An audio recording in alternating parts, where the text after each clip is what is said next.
ವಿವಾಹ ಆಗೋಕ್ಕಿಂತ ಮುಂಚಿತವಾಗಿ ಹೋಳಿ ಹುಣ್ಣಿಮೆ ಅಂತೇಳಿ ಬರ್ತದೆ. ಹೌದೋ ಇಲ್ಲೋ? ಹೋಳಿ ಹುಣ್ಣಿಮೆ ಎನ್ನುವುದು ಏನದಂದ್ರ ಅದು ಆ ಹಬ್ಬದಕ್ಕಿಂತ ಮೊದಲು ಒಟ್ಟ ಕನ್ಯಾ ತೋರ್ಸಲ್ರಿ, ಗತ ಬಿದ್ದವತ್ತಾರ. ಆ ಹಬ್ಬದಕ್ಕಿಂತ ಹೋಳಿ ಹುಣ್ಣಿಮೆಕ್ಕಿಂತ ಮುಂಚಿತವಾಗಿ ಒಟ್ಟ ಕನ್ಯಾ ತೋರ್ಸೋದಿಲ್ಲ ಮತ್ತು ಎಂಗೇಜ್ಮೆಂಟ್ ಮಾಡಲ್ಲ.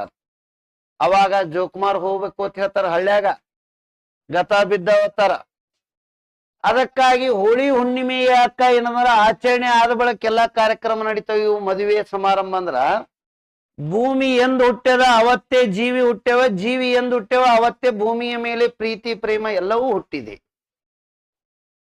ಹಾಗಾಗಿ ಮೊದಲಿನ ಹಿಡಿದು ಏನದಂದ್ರೆ ಕೆಲವೊಬ್ರು ಹಿರಿಯರಿಗೆ ರೆಸ್ಪೆಕ್ಟ್ ಕೊಡೋ ಸಲುವಾಗಿ ತಾವು ಇಷ್ಟಪಟ್ಟ ಹೆಣ್ಣು ಹುಡುಗಿಯನ್ನ ಹೇಳ್ಕೊಳ್ಕಾತಿತ್ರ, ನಾ ಇಂಥವ್ರಿಗೆ ಲಗ್ನ ಆಗ್ತೀನಿ ಅಂತ ಹೇಳಿ. ಅದಕ್ಕಾಗಿ ಅದರದು ನಿಜವಾದ ವಾಡಿಕೆ ಏನದಂದ್ರ ಗ್ರಾಮದ 5 ಜನ ಹಿರಿಯರು ಕುರ್ಚಿ ಹಾಕೊಂಡು ಇಲ್ಲಿ ಕುಂಡ್ರಬೇಕು.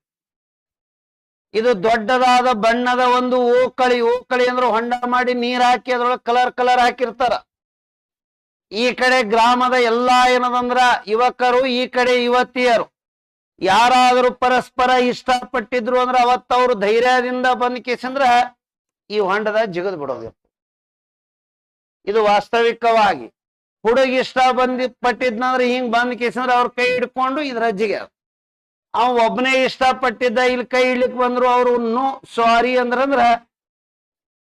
ಹೊಯ್ಕೋತ ಜಿಗ್ಯಾದ. ಮತ್ ಏನ್ ಹೇಳ್ಬೇಕು? ಇದು ಒಂದೇನು ಇದ್ರದು ಏನು ಇಲ್ಲ. ಆಕ್ಚುಲಿ ಇದು ವಿವಾಹದಕ್ಕಿಂತ ಪೂರ್ವಗ್ರಹಿತ ಹಬ್ಬ ರೀ. ಇದು ಪುರುಷರ ಹಬ್ಬ ರೀ. ಆದ್ರೆ ಇದನ್ನ ಎಷ್ಟು ಅಚ್ಚುಕಟ್ಟಾಗಿ ಆಚರಣೆ ಮಾಡ್ತಿದ್ರು ಗೊತ್ತ್ರಿ. ಅವರು ಹೊಸಾದ ಬಿಳಿ ಡ್ರೆಸ್ ಹೊಲಿಸ್ತಿದ್ರು. ನೀವು ಅವತ್ತ ಹರಿದು ದಂಗಿ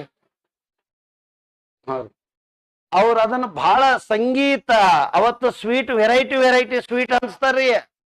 ಉತ್ತರ ಭಾರತದಲ್ಲಿ ಈ ಹಬ್ಬ ಬಹಳ ವಿಜೃಂಭಣೆಯಿಂದ ಸಂಗೀತ, ನೃತ್ಯ ಮತ್ತು ಸ್ವೀಟ ಬಹಳ ಗ್ರ್ಯಾಂಡ್ ಆಗಿ ಆಚರಣೆ ಮಾಡ್ತಾರೆ ಇದನ್ನ. ಈ ಹಬ್ಬ ಮುಗಿದ ಬಳಿಕ ಕನ್ಯಾ ತೋರಿಸೋದು, ಎಂಗೇಜ್ಮೆಂಟ್ ಚಾಲು ಆಗ್ತಾವ. ಆ ನಂತರ ಮದುವೆ ಆಗ್ತದ.